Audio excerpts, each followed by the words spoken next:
Oh, this is part B.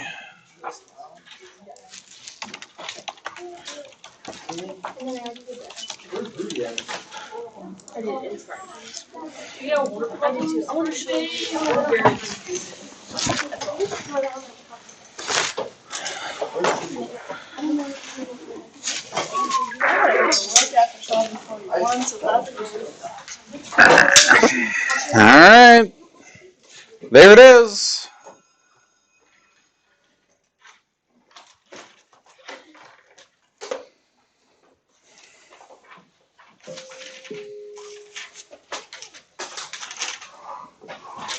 Good morning, all. Tuesday, August 31, 2021. The white day today. Lunch, hot pepperoni sub, cheeseburger, turkey and cheese sub, fajita salad in the main line. Spartan Grill line, pizza station today. Either cheese or supreme at the Spartan Grill. Everybody needs the ID that you were issued yesterday or lunch today.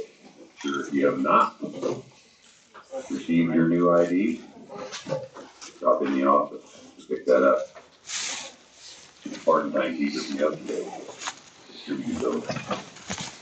Activities day, 5 o'clock. Begin volleyball against Stoke City.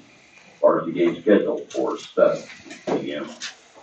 Lunch meeting, Mr. Sullivan's room today for all students interested in the game club and the game club activities. Meets Tuesdays and Thursdays after school.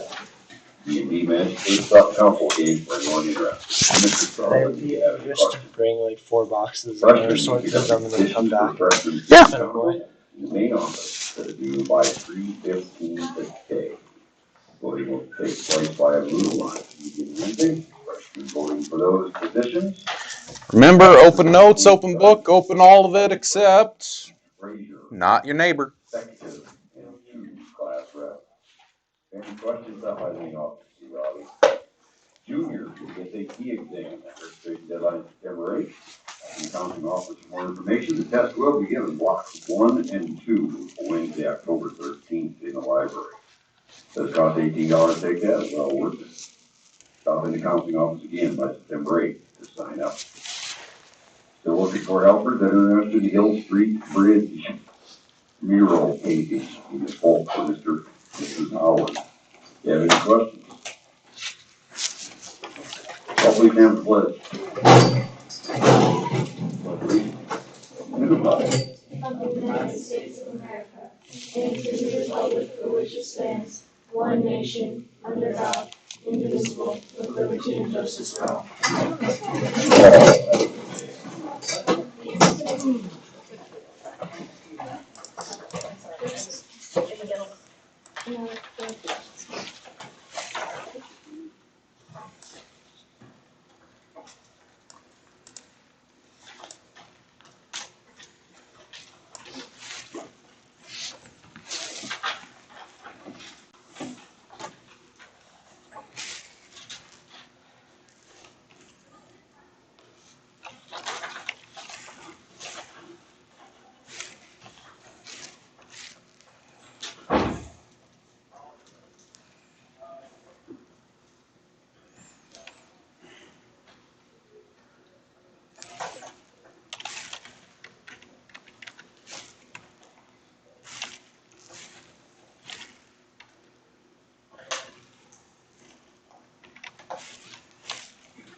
Okay, let's see if we can do this all right. Yeah, that one.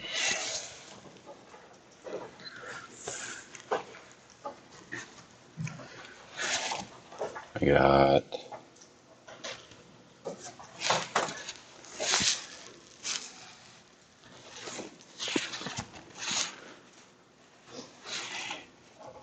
Hannah.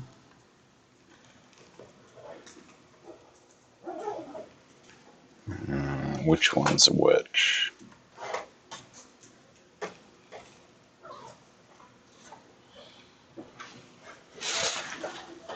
Oh, the two Taylors. Holden. Paul.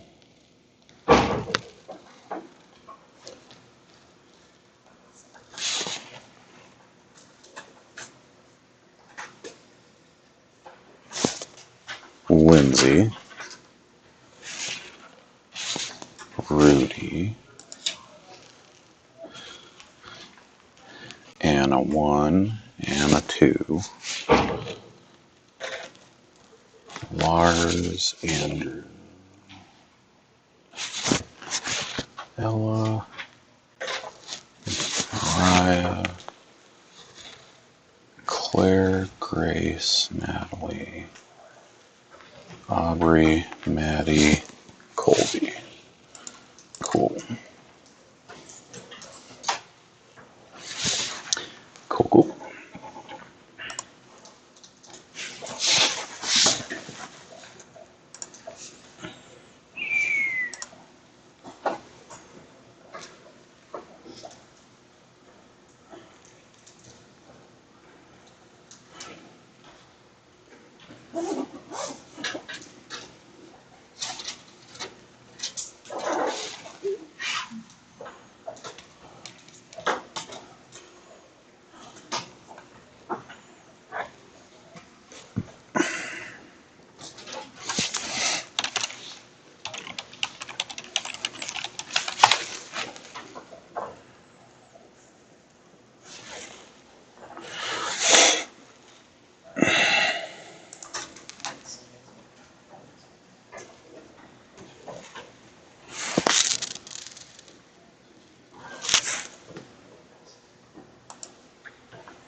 No, get back here.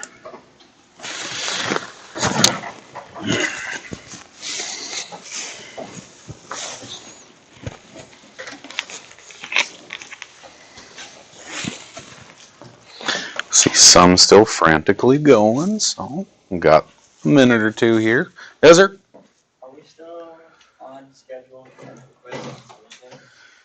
Yes, but all the red stuff is bumped over one. So we'll have the quiz on Friday? No, the lessons. It took us 2 days to get through 03. We're still going to do the quiz on Thursday. Be prepared. The quiz is going to be whenever. It might be a Thursday, a Friday, a Monday, who knows. Whenever, all semester long. It's just 5 days of instruction, quiz. It's just every 6th day, that's what we're doing. All semester long. We might every now and then just take a day off because maybe there's a bunch of testing going on. For sophomores, juniors, seniors, I think all of our big testing is in the spring anyway, so probably not us. But I think there's a career fair or something. Oh wait, seniors. Where's my seniors? Only a few of you. I know NCRC testing is in the beginning of the year. So, but for the most part, it's do things for 5 days, review and quiz. But whether it's on a Friday, a Monday, a Wednesday, it doesn't matter. It's always going to be review in class, quiz in class. So you know what? We review it right before you do it. Okay. Looks like most of us are good. 2 ways. I start by, can I factor it? because factoring is going to be probably easier than the other two ways. No greatest common factor. A is not equal to 1. Start with the AC method. Take 2 times 5 and get 10. What factors of 10 add up to 3? If it was negative 10, yeah. But it's not. Which means there's no factors adding up to 3. It's not factorable. So we have to do quadratic formula and complete the square. For complete the square, we just say, really, we're going to do this again? Okay. X squared plus 3 halves x is a negative 5 halves. Variables left, constants right, divide everything by 2. Get rid of that a term. Add b over 2 squared to both sides. Had a couple come down during, was it Spartan time yesterday? Said the easiest way, this whole b over 2 thing, especially when it's a fraction, just multiply the denominator by 2. Right? Because thing over 2 is thing divided by 2. Dividing by 2 is multiplying by half. So b over 2 is 3/4. 3/4 squared is 9/16. The wrench you can never find. Add it to both sides. Very common errors are right here. A, forgetting to divide this in half before squaring it. B, forgetting to square it at all. C, most common, forgetting to add it to the other side. Once we do that, now I can turn this into the binomial x plus 3/4 squared. It's always half of b. Negative 5 plus 9 is 4. Oh wait, I can't do that. We don't have like terms or common denominators yet. So maybe we turn that into 16 by multiplying by 8. Turn that into negative 40 by multiplying by 8. Now we're good. Okay. So how about negative 31/16? Because now when I square root both sides, don't do that. We got x plus 3/4 is plus or minus. Square root of negative 31 is going to be root of 31i. Square root of 16 is 4. Bring your rational part over. Negative 3/4 plus or minus root of 31 over 4i. Or, because it says two ways, I'll set up x is negative b plus minus square root of b squared minus 4ac all over 2a. In there goes a, b, and c. 3, 3, 2, 2, 5. Clean up the parts that you can. Negative 3 plus minus. I'll get 9 minus 40 is, oh, look at that, negative 31.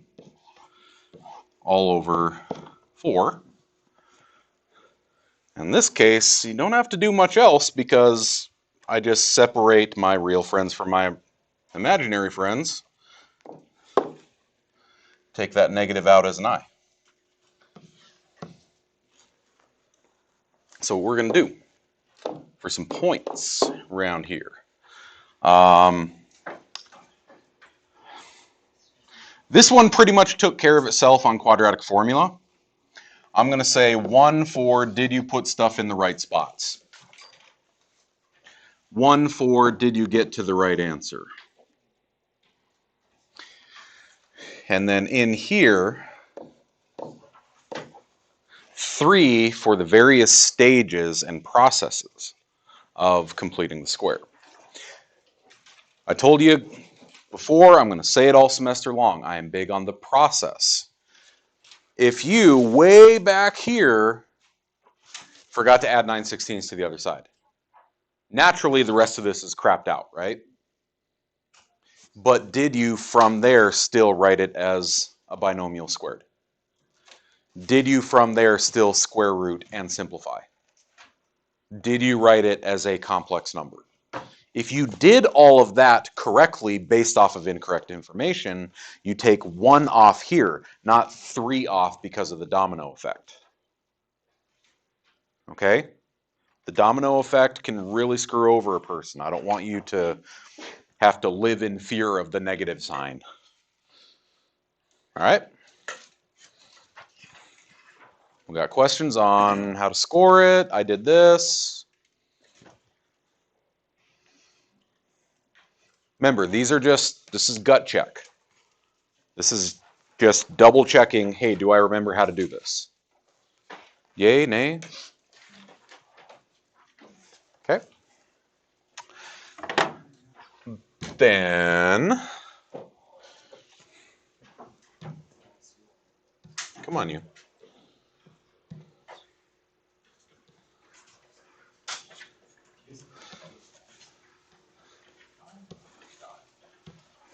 I'm not even going to give you a chance to ask. I'm going to do 41 because I know everyone's got 41.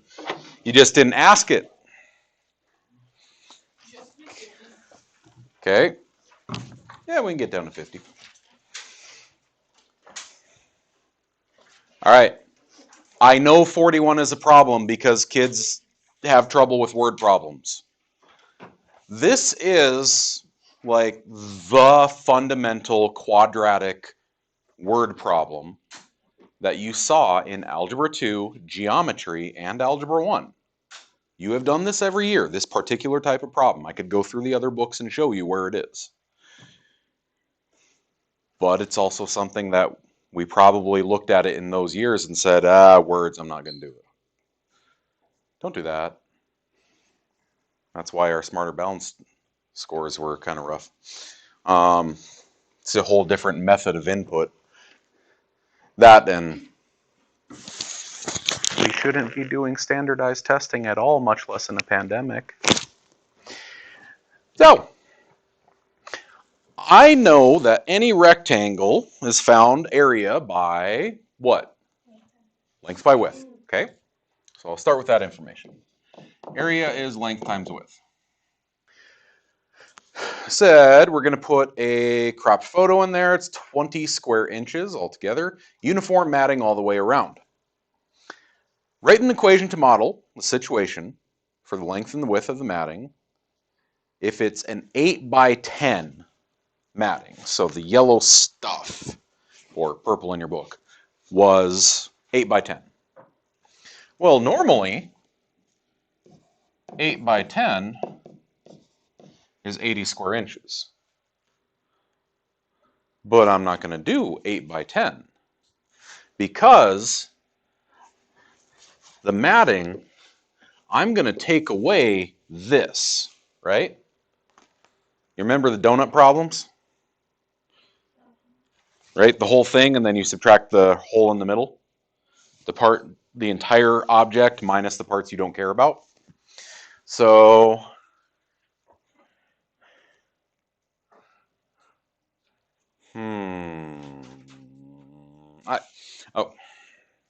I overcomplicate this. There are like 3 ways to do the problem. Easiest is going to be going back to that picture. If it is 10 inches here and 8 inches here, but I cut X off of each side, how wide is the photo?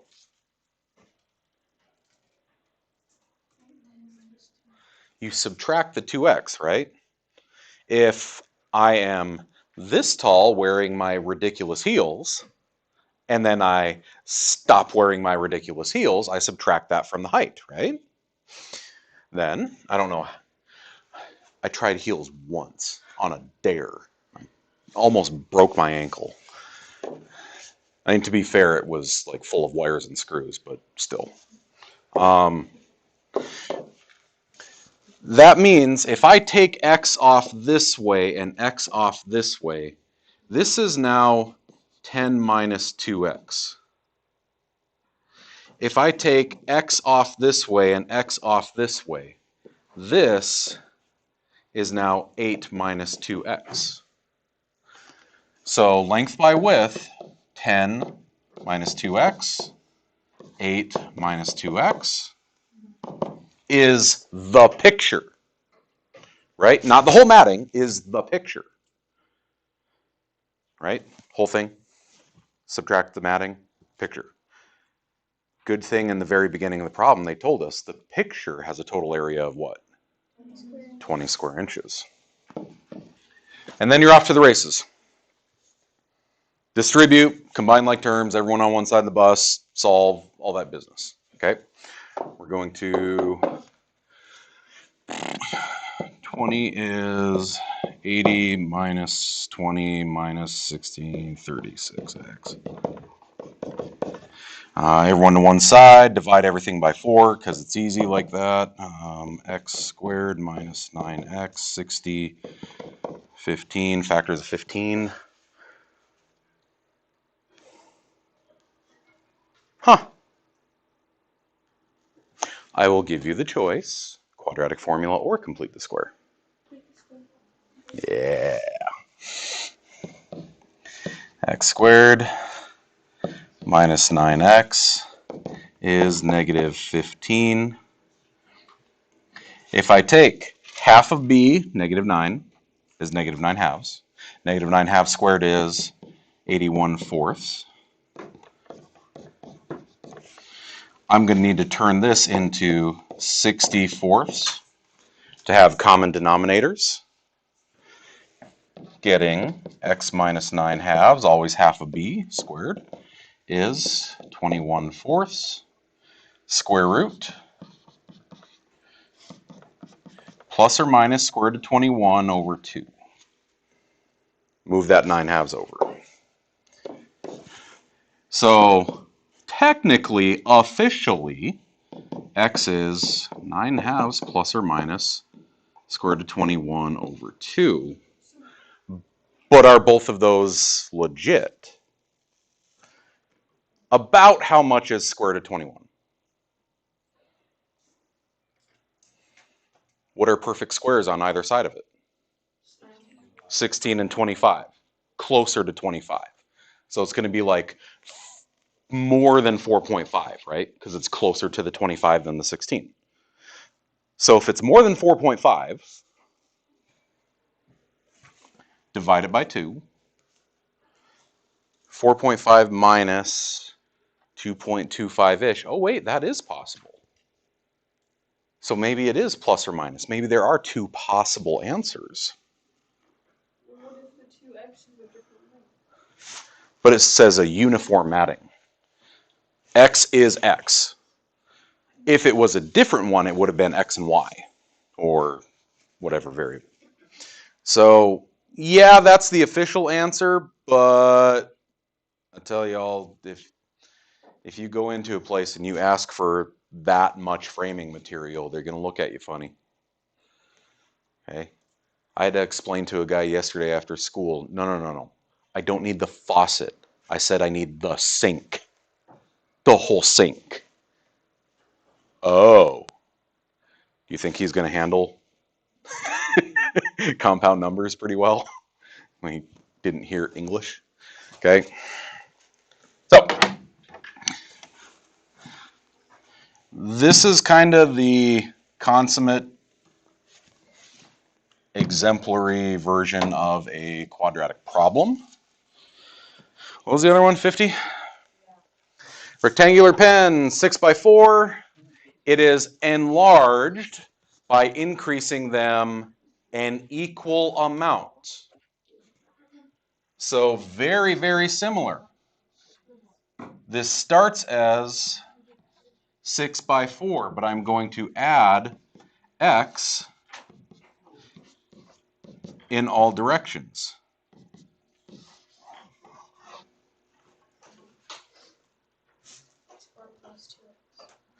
So now the whole thing is 6 plus 2x, 4 plus 2x.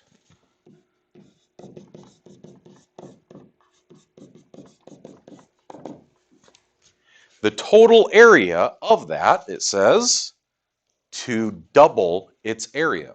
What was its area originally? It was a 4 by 6. It was 24 square feet.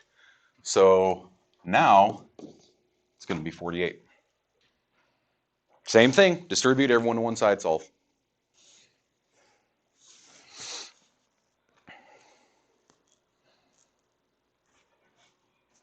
What else?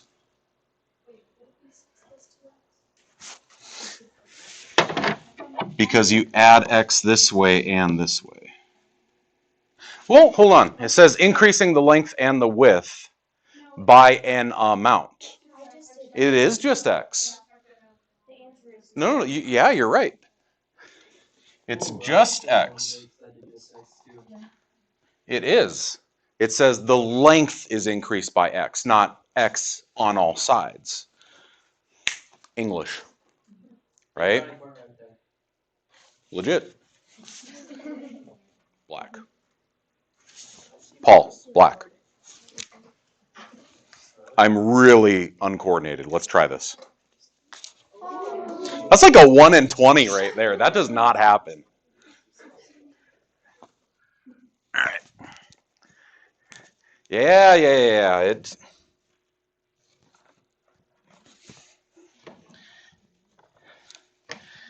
That's we just increase x. We just increase x.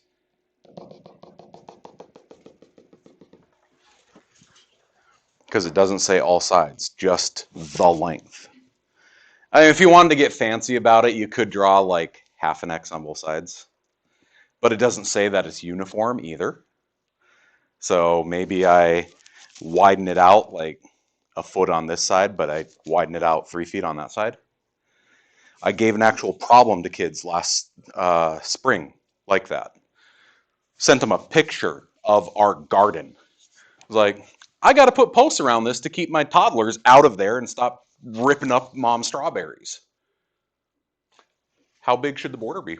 And I gave them all the dimensions and everything, said go for it. I had 2 kids answer. Okay, I had 3 kids answer. I had 2 answer correctly. Oh, I had the answer already before I sent it out. And I even offered extra credit. I broke my own rule. I had 1 kid do it correct by formula. I had another kid who just brute forced it, trial and error. All right. Quadratics. Y'all got to be able to quadratic, okay? I should be able to put any quadratic, just pick random numbers out and say, here we go, let's do this. And you can take care of it by simplified radical, by imaginary number. You have to be able to do that because this is now the 4th year that you have done that. All right? It's just expected you know it. There won't be a go over it. All right. More review. We're going to go through all of 04. Hopefully, we can get into 05 because there should only be one thing in there worth actually reviewing.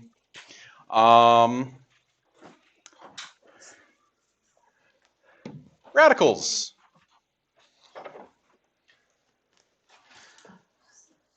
A little bit of vocabulary if we don't remember. What is that called?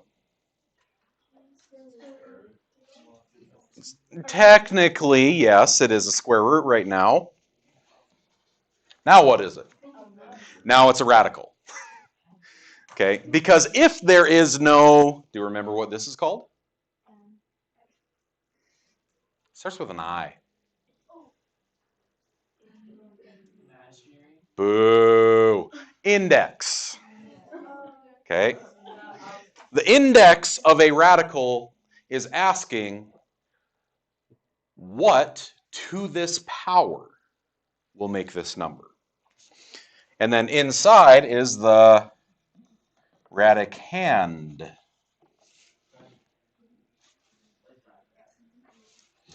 Okay, and the index goes here. Okay.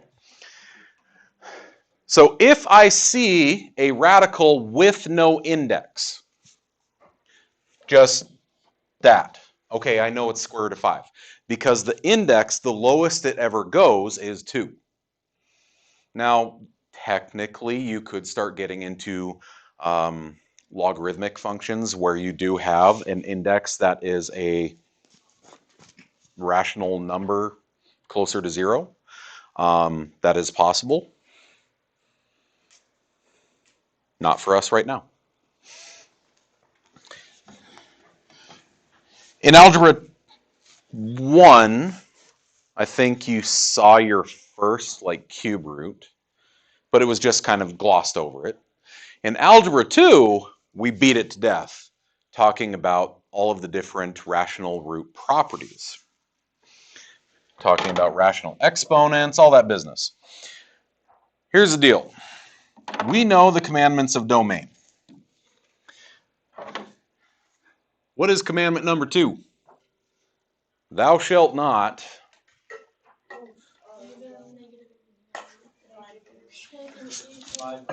even root of negative. Okay? No even roots of negatives. So we got to remember, as we're doing this, I'm just going to say, I don't know, x. If I cannot take an even root of any negative number, but I can take an odd root of a negative number. What is the cube root of negative 216?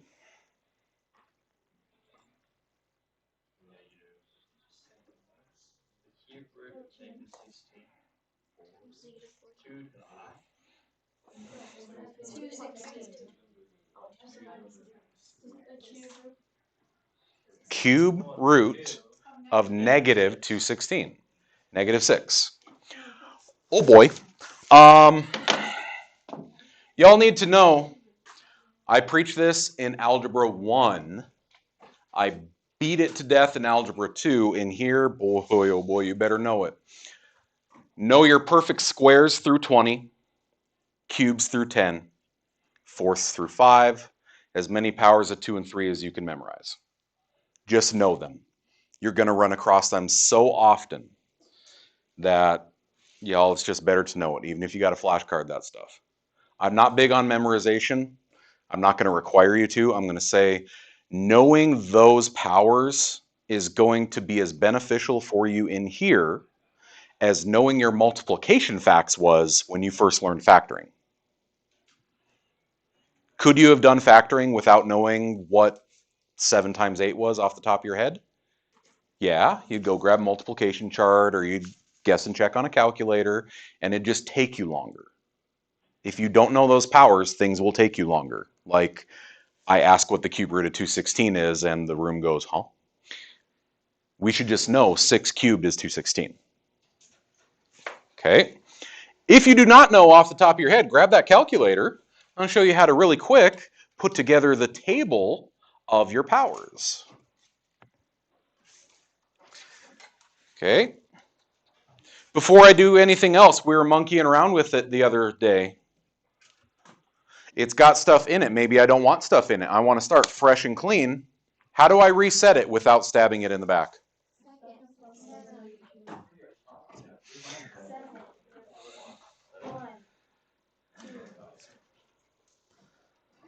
Who'd you have?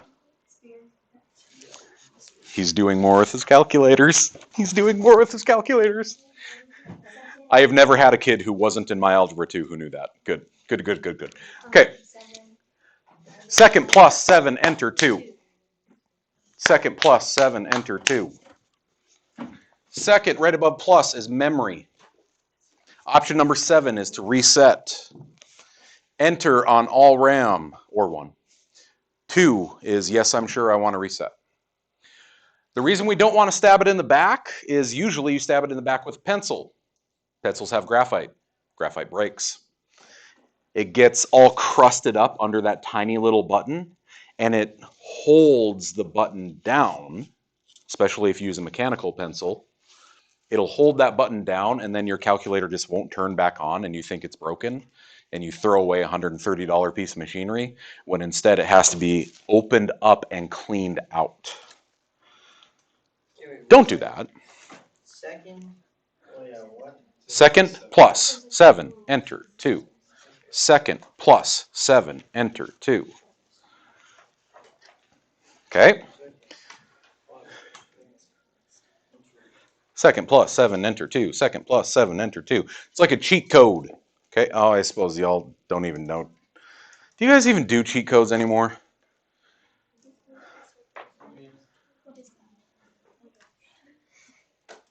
Like hacks? Like, back in my day, you would actually write down on a piece of paper all the different cheat codes for your video game. So you would pause it, and then you would hit select start ABBA, left, right, start. Level clear. No? That's not a thing anymore? On some? Like, have you ever, like, they're like Minecraft? Okay, well, I'm old. All right, let's move on. Y equals. I would like you to skip the Y1 line, head down to Y2 instead, and we'll type x squared. Y3, x to the third. Y4, x to the fourth. You see why I skipped the first line? X to the fifth. Okay. Remember when I said we're never going to graph anything by table manually? Because we have a table. We just said things that are squared, things that are cubed, things that are to the fourth. So now if I go to that table, squares, cubes, fourths, fifths, and so on. Okay? So if you don't know them off the top of your head and you are okay with taking a little time out to put this in, you always have it on hand without having to guess and check. Okay?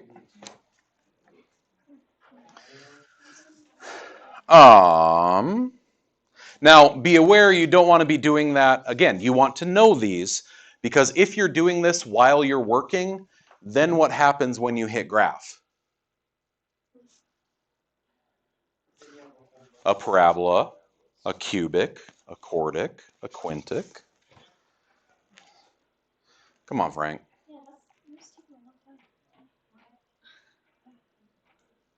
Oh, another thing with your calculators, if you see the little spinning yellow circle in the corner, don't touch it.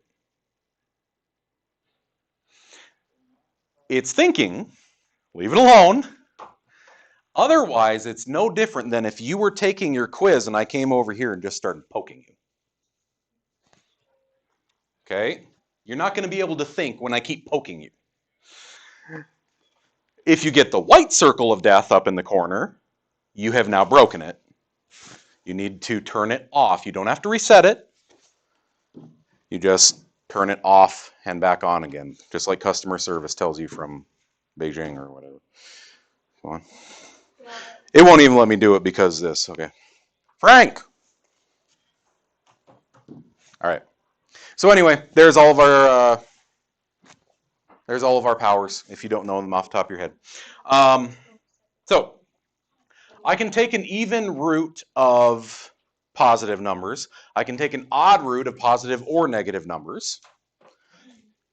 Here's why it works. If I were to take that cube root of a negative 216, effectively what I'm doing is breaking that into a negative 1 times 216. Because the cube root of negative 1 is always negative 1. And then the cube root of 216. Okay? That's why I'm allowed to do it. Okay. So let's do a wee bit of do we remember? Said the other day, if there's a radical already here, particularly square roots, even roots, You consider it to be the principal root. Don't worry about plus or minus. You go with the sign that's already there because they wrote it. It's when we introduce the radical as part of solving that we have to think about it. Okay, so square root of 49 is just 7. There's already a negative in front of it. Power of Christ compels you. Over here, I have a cube root, on the other hand. Just like, yep, 4/3. Just like a square root of a fraction is a fraction of square roots, a cube root of a fraction is a fraction of cube roots. So 8, 4, and 3. Okay, 4th root of negative 121. Okay, for now, we will say no. Okay, we can't do it. Because technically, if I were to square root this twice, right, like square root of negative 121 and then square root it again, altogether that is still 4th root, right? Square root of a square root. Well, a square root of a negative 121 is plus or minus 11i, but then if I'm taking the square root of that, it's a square root of 11i and the square root of negative 11i, and we don't know the proof for square root of I yet. You can actually take the square root of I. It gets a little messy. There's a thing for it. We're not even going to do it in here. I let Mr. Spear do it in Calc. But some textbooks will show you that all the way back in Algebra 2. For now, we'll just say, no, you can't do that. All right. In terms of variables, there's something we got to keep in mind. The 6th root of n to the 18th. You learned way back when that effectively what you're looking at here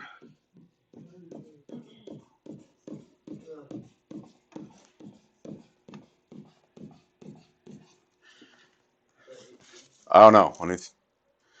We'll see. I think it was 18. You're looking for groups of 6. That's what an index does. What to the 6th power makes this thing? So I'd go for, here's a group of 6. 1 comes out. It's kind of like a level 6 guard in front of radical jail. Takes 6 of you to take me out. And 6 guys bum rush him. 1 gets out. The rest died in a valiant effort. Okay. 1, 2, 3, 4, 5, 6. 6 of you bum rush the guard. 1 of you gets out. 1, 2, 3, 4, 5, 6. Oh, I put too many. 6 of you rush the guard. 1 gets out. This is annoying. What could I have done instead? Just 18 divided by 6. Okay, because I'm looking for groups of 6. That's what division is. You're looking for groups. So n to the 3rd, because it's n times n times n. Now, something we haven't talked about, though.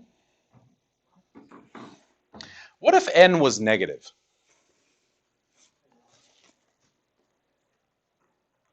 What's a negative cubed?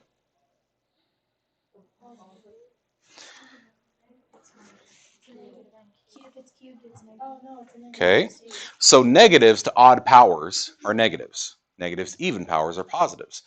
Well, when I take an even root of something, a principal root, it's not supposed to be negative. Principal roots of evens are supposed to be positive. So how do I make sure that my answer here, because I don't know what n is yet, how do I make sure that it's going to be a positive number? Absolute value. You were first introduced to this last year in Algebra 2, where if I ever have an even root of a number results in a variable to an odd result, I need absolute value to ensure that it's going to be a positive number. Why don't I care if it comes out evenly? What if that was, say, 6th root of n to the 24th?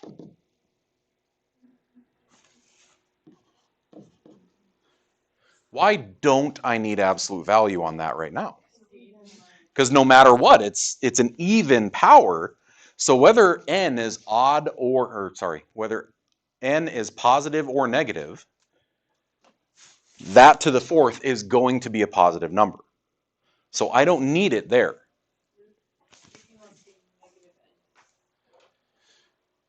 A negative wouldn't come out of this for a principal root. Now, when we're solving and we put the radical there, then you put the plus or minus. But for a principal root, it's not going to be there. And in fact, that's why we're doing the absolute value, is we're saying that can't happen. Don't do that. It works in chunks. If I have a fourth root of 81, what's the fourth root of 81? 3. Even if it's an entire expression, the fourth root of something to the 12th,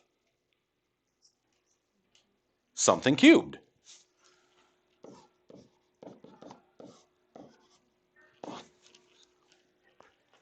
I just took stuff out of an even index radical. Did either of the things that I took out have that odd power on them? Yeah. So I need absolute value on it. Okay, square root of 63y cubed. Now we start getting into the ones that come out in parts. Only some of you getting out of radical jail. Square root, level 2 guard. Hi. Because 3 is just 3. I don't have to worry about if it's positive or negative because it's not a variable. I know what 3 is. 3 is just 3. It's when there's a variable that comes out that I don't know what it is. So I put absolute value on it to make sure that it's what I want it to be. And honestly, after this, I think most of the instructions that we ever see in the course, the instructions themselves will say assume positive variables. So you don't have to do this. But we need to understand this is a thing you got to watch out for. We'll write this as, what's a perfect square that goes into 63? And what's a perfect square that goes into y cubed? Y squared. This is one way to do it. You don't have to do it this way. Square root of 9 is 3. Square root of y squared is y. If it's a level 2 guard, you need 2 guys to bum rush him. What happens to these 2 fellas? They got no friends. They got no one willing to die in a blaze of glory with them. So they're just stuck in radical jail. I do need the absolute value on that y, though, because I took something out of an even index radical and it had an odd exponent to it, a 1. Now someone's going to ask, usually someone asks, could I just put the absolute value on it all the time anyway and just be good? Well, but it's redundant if you don't need it. Just like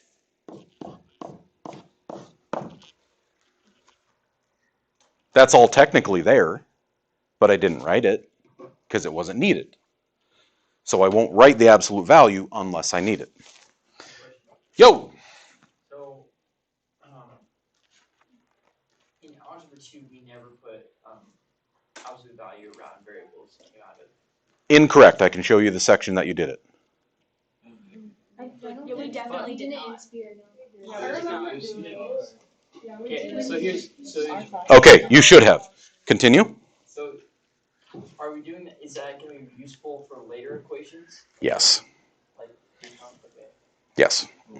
We're laying the foundation here. You will use that.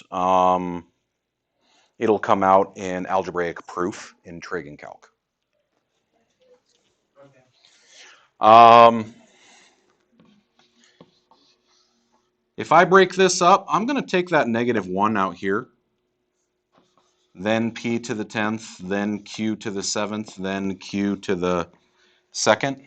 7th, 5th. There we go. You see why we do it? 5th root of this is -1. 5th root of something to the 10th is something to the 2nd. 5th root of something to the 5th is something to the 1st. Stays in radical jail. Do I need absolute value? Why not? Odd index. I'm allowed to have negatives. In fact, that's how I was able to take that negative out. So that's it. That's all we got. Why do I have? -1 times p. Because there's literally a -1 times p. Yeah, but there's only one negative p, right? A -1, right? So how do you take out? Order of operations, dear sir. Exponents come before multiplication. There's a -1 smashed up on p, not a negative p and then 9 more p's. Okay. It's a -1 times p to the 10th. Yeah? So is there no imaginary numbers in an odd? Correct, because by definition, imaginary number is a square root of a negative. Yep. Every time you run into an odd root of a negative, just take the negative outside. Because a -1 to the 3rd, 5th, 7th, 211th is -1. Take it outside. I like it. I want you to stop me and ask that. If it's fuzzy, why are we doing this? Ask. Who do what where? Because the odd root of a negative is always a negative. Because negative times negative times negative is a negative. Since -1 to the 5th is -1, that means the 5th root of -1 is -1. So basically, it's not attached to the p? Not like this. Because if it was, what's a negative to an even power? Oh, Right? Since there's no parentheses, don't assume parentheses. Those three.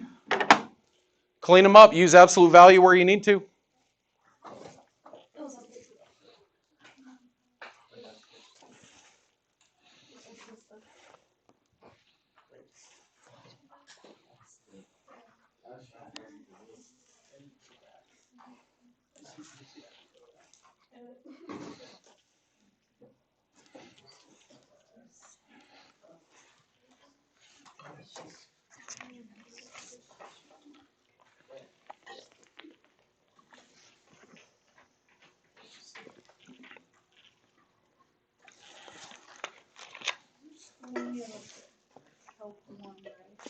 Correct. Dual credit calc 2. Yep. I think we've only ever had a handful of kids do that. But if you wanted to keep going, yeah. What usually happens is kids put their foot on the gas a little too much with math their freshman, sophomore years. Junior year, honestly, worst one in terms of academics. Like, because senior year, you get a little more flexibility. You might have some more free blocks. You might have an open block for dual credit. What'll happen is kids blast through. In fact, first semester sophomore doesn't happen in PreCalc anymore, specifically because 2 years ago we said, all right, we're done with that. Freshmen, you're taking a year-long math class. I don't care what you're coming in at. Because we'd have kids who would come in at geometry, do algebra 2, first semester sophomore PreCalc, second semester trig, calc, run out of math.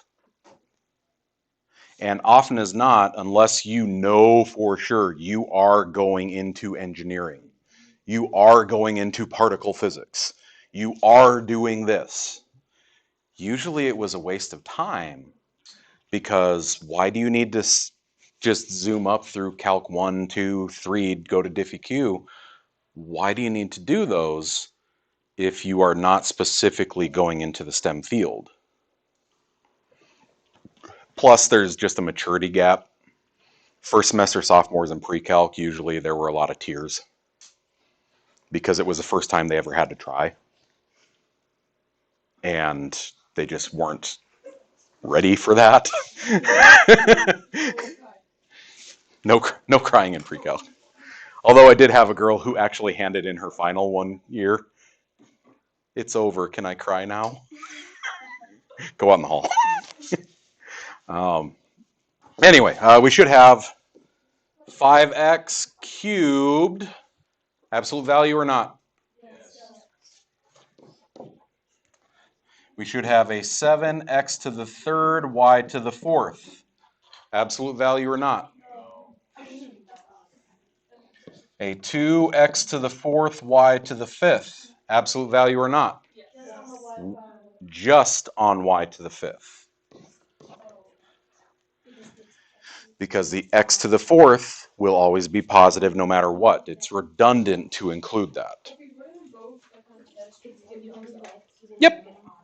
Because we've explicitly talked about it now.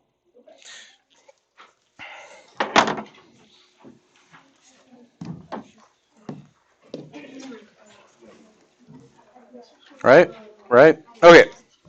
Rational exponents. You first saw it all the way back in Algebra 1. You used it a little more in Algebra 2. The idea is if I have a radical of an index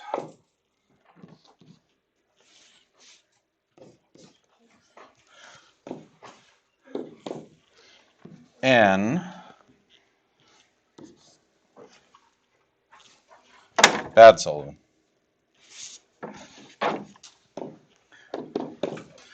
with an exponent of m, it can be written as a rational exponent. So a square root of x is x to the 1/2 power. A 9th root of x to the 7th is x to the 7/9. And vice versa. Okay? This is what allowed us to start monkeying with radicals that had different indices. If you have a 9th root of thing and a 4th root of thing, well, as long as what was in there, what the radicands were, was the same, or could be written in the same base, you could now start combining them by properties of exponents. We might have to take a trip down memory lane for properties of exponents. What happens if I take x to the m times x to the n? Okay, we multiply them if they have the same base. What if I take x to the m over x to the n? Wait, why did we say mn? Plus n. Okay, it's kind of like everything is downshifted.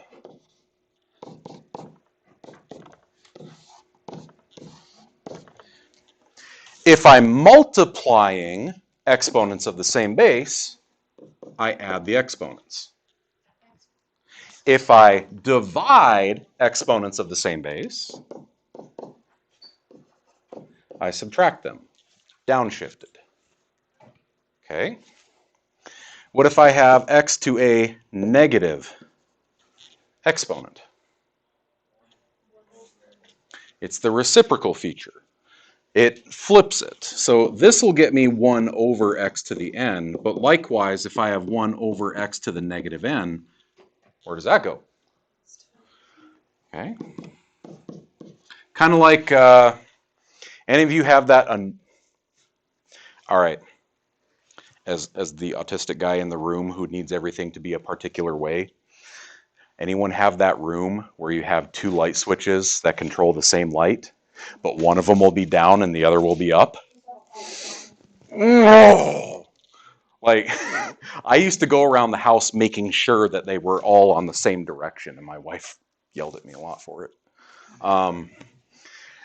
That's what it is. The negative is the light switch. Negative says upstairs or downstairs. Just flip numerator or denominator. What if I have, this is actually why this works, because look at what I can do with this right now. I could bring it upstairs as a x to the negative n. And then when I add exponents, I'm adding a negative, which is really subtracting, which doesn't exist because I add negatives because subtraction is a lie. What if I have x to the m to the n power? Okay, downshift. Exponents, multiply them. That's x to the mn. What if I have multiple things in there? Well, it's like x to the m, y to the r to the n. Just like distribution, they all get that exponent. The same goes for if I have x to the m over y to the r to the n, they all get it. So with exponents, you got to remember the exponent up next to anything, it only applies to that anything. The exponent next to parentheses, everyone gets it. And everyone's favorite problem back in Algebra 1, 1. Why is it 1 and not 0? You know, I've asked myself that question many times. Actually? I could not. That's the way that it is. Because you're already higher. Never mind. Oh wait, that is one. Understand. Haha.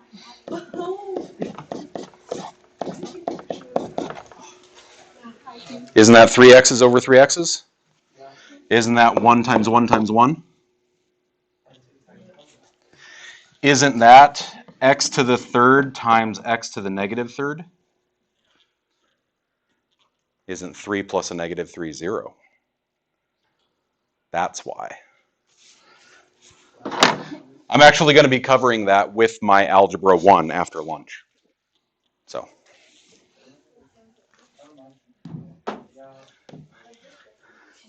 Yo, I'm not joking. I don't say this stuff to be like, man, you should know this. This was 2 years ago. I'm saying it meaning, y'all use it or lose it, right? Who in here took or knew a foreign language, or at least parts of it, a couple years ago? Are you still as fluent as you were?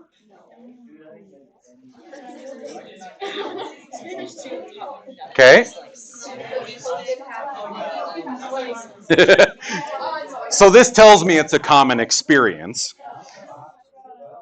Y'all, I've done math that would make your head explode like Mars Attacks inside the helmet. Okay? It's a great movie. Watch it. Math is a language. Dial it back in. Math is a language. That is also why traditionally kids have their best math portion of their ACT right after PreCalc. Because it's the class that covers all the functions. We cover the most breadth of material. So it's fresh in your head.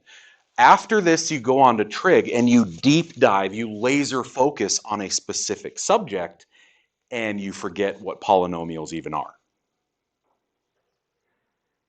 You go on to calc, and if I were to show you a logarithm, you're like, dude, what? Even though you did it 2 times and they were easy. Okay, so particularly juniors or first semester seniors, ACT right as soon as this class is over. Traditionally, that's where you're going to see your best performance, and ACT does the super score now. That's the last couple of years. God, you guys are so lucky. The super score, they take your highest in each section every time you take it and then compile them. So case in point, I am still bitter about this 20 years later. First time I take it, 35. Missed one question in math. I forgot what summation was. I just forgot what it was. It's super easy. Second time I took it, 35, one wrong in English. For me, that means 35 because that's the highest I ever got. For you, that means highest in math plus highest in English. You have a 36, perfect score. Okay? That's what a super score is.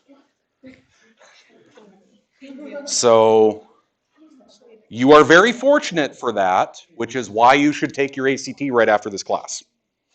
And you should review geometry with me before you do it, because it's been a long time since geometry.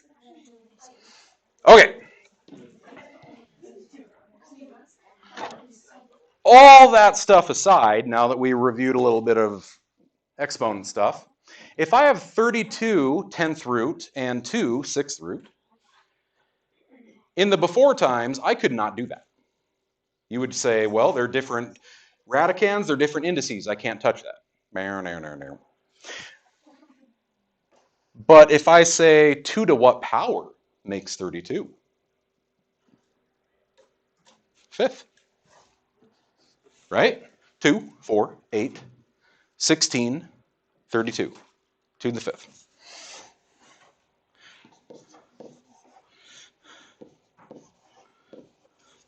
You see how now they at least have the same radicand? Well, if they got the same radicand, and I know how this rational exponent business works, now I'm able to turn this into 2 to the 5/10 over 2 to the 1/6. Right? Little invisible 1 right here. So does that mean anytime you just see a random fraction? Not any time you have to be able to write them in the same base. So like if this was not 32, let's say this was instead 289. Well, 289 isn't a power of 2, so I wouldn't be able to do what I'm about to do right now, 1/2 minus 1/6. Or 3/6 minus 2/6. Or 3/6 minus 1/6 is 2/6. Or 2 to the 1/3. And since I started in radical land, I'm going to complete the circle of life and come back to radical land. Okay? Where's the 2/6 from? 1/2 minus 1/6 is 3/6 minus 1/6. Common denominators. Okay, wait, I'm confused. Like right now, I'm just so lost. Okay. Rewrite 32 as 2 to the 5th. Cool? Okay, give me a sec. Remember when I said you should know your powers or else it'll take longer to do this stuff? Yeah, I'm just. Well, Example. You just said a whole bunch of stuff up there, and I was kind of following. Ah, numbers! And now I'm kind of lost. It happens. Okay. Use this to rewrite radical as rational exponent. Oh, okay. So that equals 2 to the 5/10, which is 1/2 when you reduce it. And then, That's 2 to the 1/6. To take 1/2 minus 1/6 because exponent over exponent, you subtract them. And then it's 2. That's why you have 2 to the 2/6 up there. Ta-da! And welcome back. If I want the 4th root of a thing, I want to break these into anything that has a exponent divisible by 4, kind of like what we were just doing. I'm going to call that x to the 20th by x. Call that y to the 12th by y to the 3rd. And I shall only take out stuff to the 4th, stuff to the 4th. Yo! Can you put those in the same absolute value one, or do you have to do Because they are both going into absolute value, they can go into the same absolute value. Since you're both broke college kids and you both have to share the hotel room anyway, might as well be in the same bed.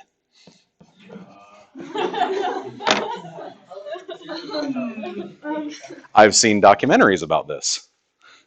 So, yeah, don't do that. Don't do that. Gets awkward. College kids like cuddling a little too much. If I have 16 to the 3/4 and 16 to the 1/4,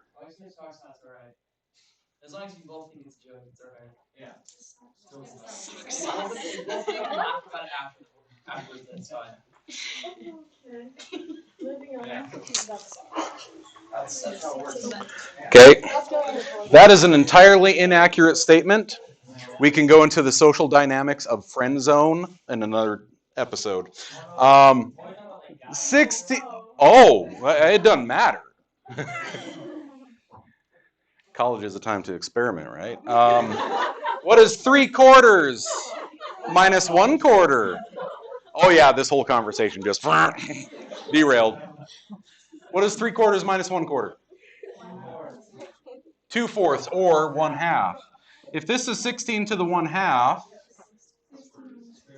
is the square root of 16, which is, I did not put the radical there. Because it had a rational exponent, technically it always had the radical there. I didn't introduce a radical as a part of solving, so don't put plus or minus 4, just 4. Okay? It's only when we introduce a radical that we have to worry about that.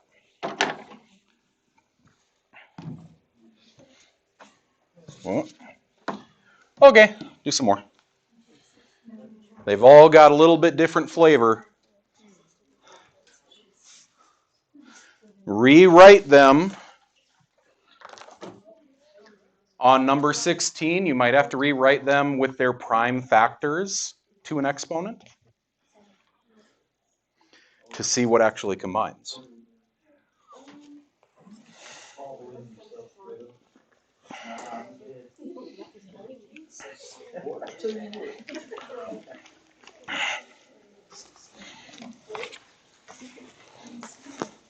Am I even doing this right? Before I go too far, I mean. Okay. To the 1/4, 1/3. This is simple. Yeah. Okay, so then I just do that. We're going to talk about this, but Should I leave it? Or? you can leave it like this because there's no official rule as to when to write that number out. Okay. Now, say that was instead 6 to the 4th. Oh, Then in that case, what's that? 2, 16, 6, 12, 48. Since I know what 1246 to the 4th is off the top of my head, I would have written 12th root of 1248. okay. But since I don't know what 6 to the 7th is off the top of my head, I'm just going to leave it. Alright. Sweet. There's no official rule for when to do that.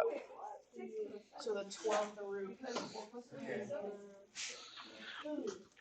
It's also worth pointing out the TI 83 and 84 series graphing calculators do not simplify radicals for you. Well, you suck. Why did I buy you? Because it does a lot of other stuff. I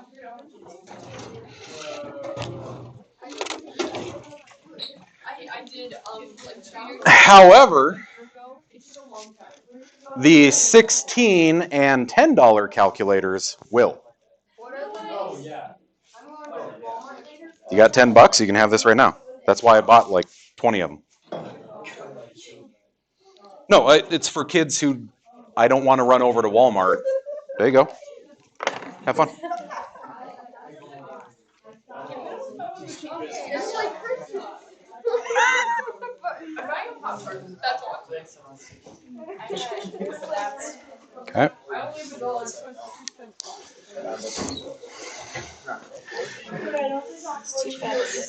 I don't even know how to use this calculator yet. It's super, super easy. It's a right view. You just hit the fraction button and type it exactly like it's written on your paper. Really? Yeah. $10. Love those things.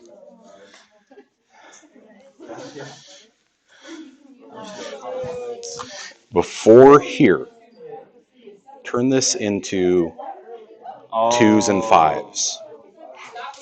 Turn this into like 2 outside. 2 to the second, or 2 on the outside. That works too. Yep. Because, Like 2 square root of 5. yes, simplify them first. Yep.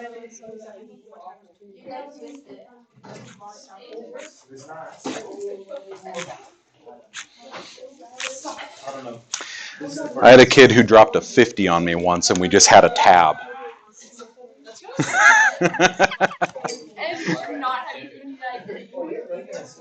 Can you charge my card if I just like yeah, try and Venmo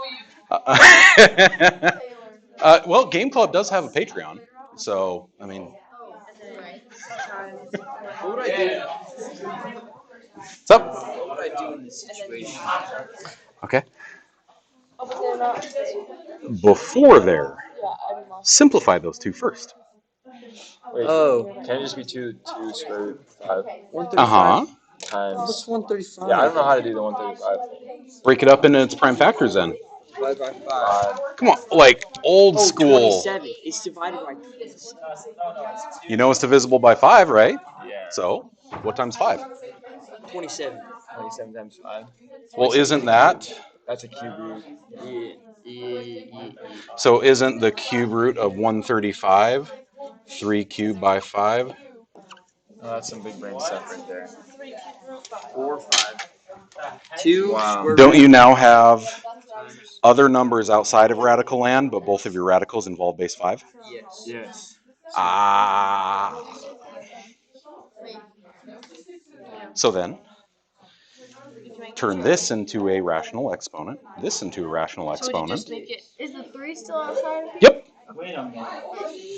What's outside radical land stays outside radical land. So then Yep. you only do the 5. Because you'll have a 5 to the 1/2 and a 5 to the 1/3, which we can now combine. Yeah. They combine these now or what? Well, yeah. Don't forget this. Oh yeah. Okay. Oh, so then you can't So combine them. this is outside, this is outside. Outside goes with outside. Okay. This Okay. 5. is 5 to the 1/2. This, 5 to the 1/3. Oh, look, they're both base 5. So now you can put them together with the exponents. From being stressed out at work.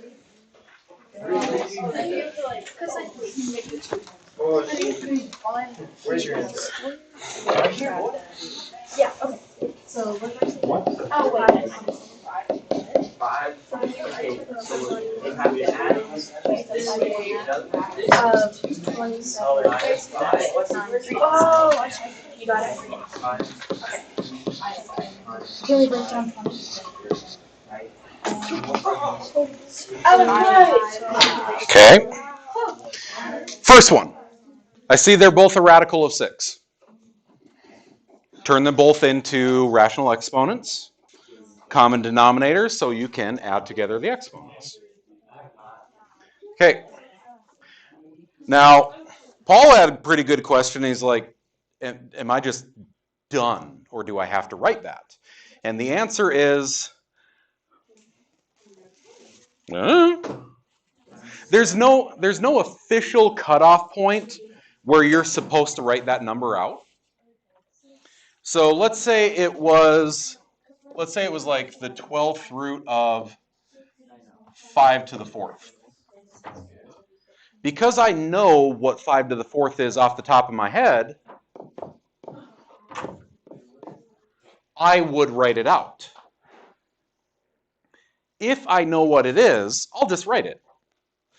I do not know what this is off the top of my head, and it's probably a little too big. So I'll just leave it as 6 to the 7th, and that's okay. And there's no official line where that goes from one to the other. Next, x to the 2/5, x to the 2/10. which I could call 1/5. 2/5 minus 1/5 is 1/5. So x to the 1/5 is 5th root of x. Now, 16. Saw a couple who, after we started talking about it, were just like the Jackie Chan meme, right? Head's blowing up. You start realizing this is actually not that hard. I've just been a long time since I've seen it. What if I simplified each of these first? What if I called that 4 by 5 times 3rd root of, what if I called that 27 by 5? Because now, 2 root of 5 and 3 3rd root of 5. What's outside of radical land stays outside of radical land. 2 by 3. What's inside radical land and what's inside radical land, now that I have 5 to an exponent, they're the same base. If they're the same base, now I can combine them. 2 by 3 is 6. 1/2 plus 1/3, also called 3/6 plus 2/6, is 5 to the 5/6. So I got 6 6th root of, I can either write 5 to the 5th or 31/25. Either one is okay. Because I know 5 to the 5th off the top of my head, I'm going to write 31/25. You can't. Because this is 6 times 6th root of, it's a level 6 guard. I need 6 things to bum rush the guard. I don't have enough.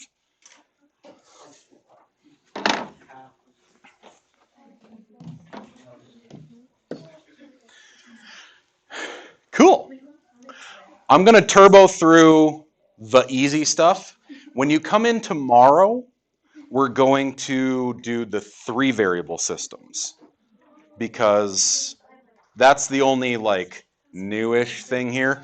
This is algebra half. Please tell me you remember algebra half. All right, prove it. Example 1, solve by graphing. Graph the line, where do they cross? Example 2, substitution. See if you remember what it is. You have literally been doing 2 variable linear systems. This is now the 4th year. Actually, 5th. It depends how you did your algebra in middle school. This is the 4th or 5th year that you've done linear systems. I'm betting you take care of those. If you don't, that ACT we talked about is going to look a little rough.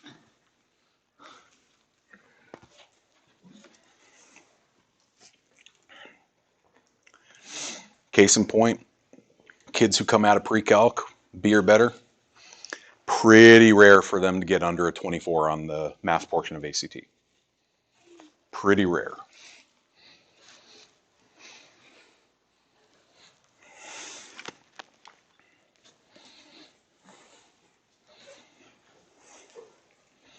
Okay, and it's not because it's super tough either. It's because it's how much material we cover.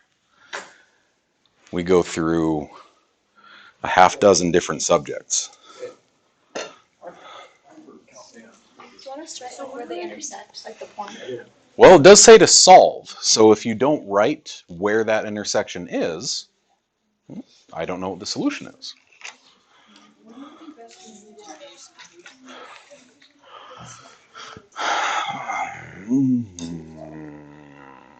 That's another reason that we didn't like sophomores taking it first semester. Depends on family and financial situation. I know some parents will pay for their kid to just go take the ACT their sophomore year to get the jitters out. You can take it whenever you want. I mean, that would work to take some math. And then like super score. Or at least some math. Or you just take it next year, like most juniors, and just come back and do a little bit of review on stuff. Same difference. Where'd you guys get the cross? I got the cross at 0, And it's required for all sophomores here. But you can get one for entrance exam. Which equation? And then another time for What the heck, guys? Okay, What? what are your equations? The solve equation by graphing or the... I said both. Oh, for... Do both. No, you just get y equals, and then you substitute. Oh.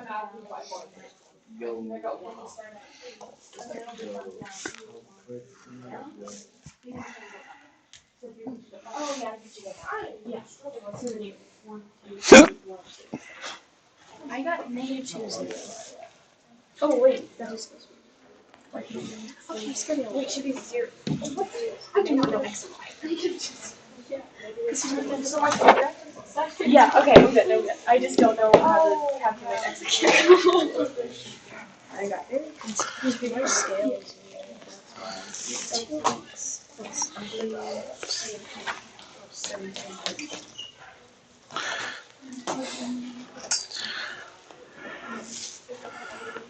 All right, I am curious. How many of you graphed those lines by rewriting both of them into slope-intercept form? You do what works for you. That is perfectly legal. Do you remember graphing by intercepts? How do I find a x or y intercept? Anyone? For when we review analysis of graphs.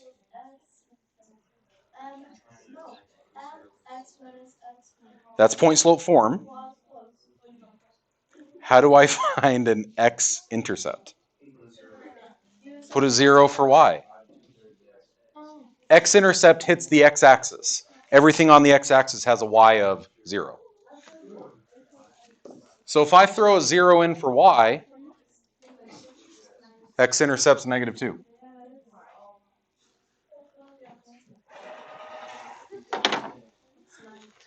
If I want to know the y-intercept, go put a 0 in for x. Y-intercept is at 3. Connect the dots. That's it. Don't have to get too fancy about it.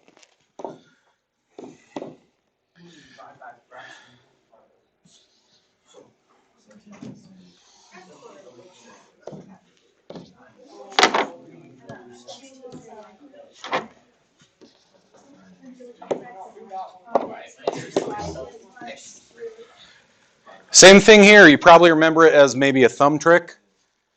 Cover up the y with your thumb. X-intercept is -2. Cover up the x, put a 0 in there. Y-intercept is -2.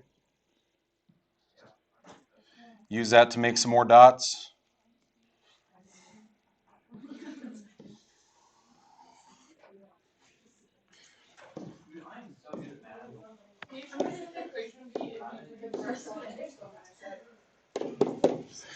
-3 and 5y is 3 halves to x. It's 3 and y. Okay, the way that I've taught it from algebra half all the way on up. The blue line. Blue line is all of the solutions for the blue equation. Everything you could ever think of. I put in 1.3896251. I will get the y that goes with it. Red, all the solutions for the red equation. What is green dot? Where they're both true.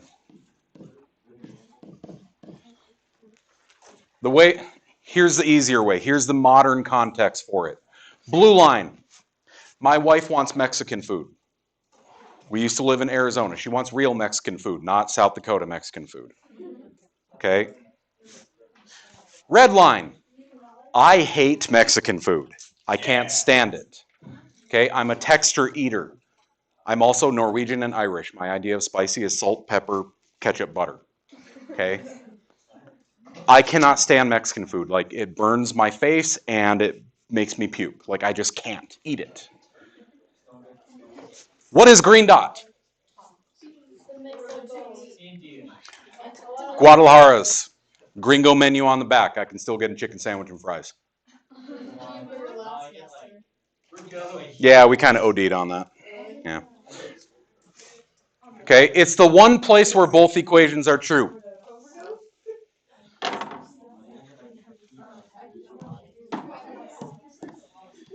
And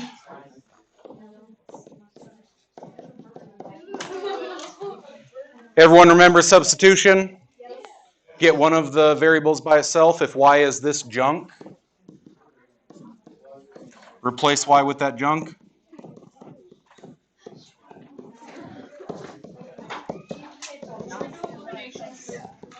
Nah, we'll take care of it next time.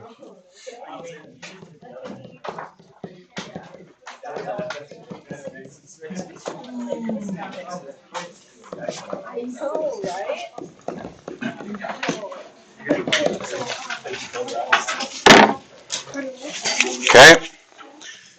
So I just wanted to go through those real quick. Tomorrow, we will talk about 3 variable systems and matrix operations.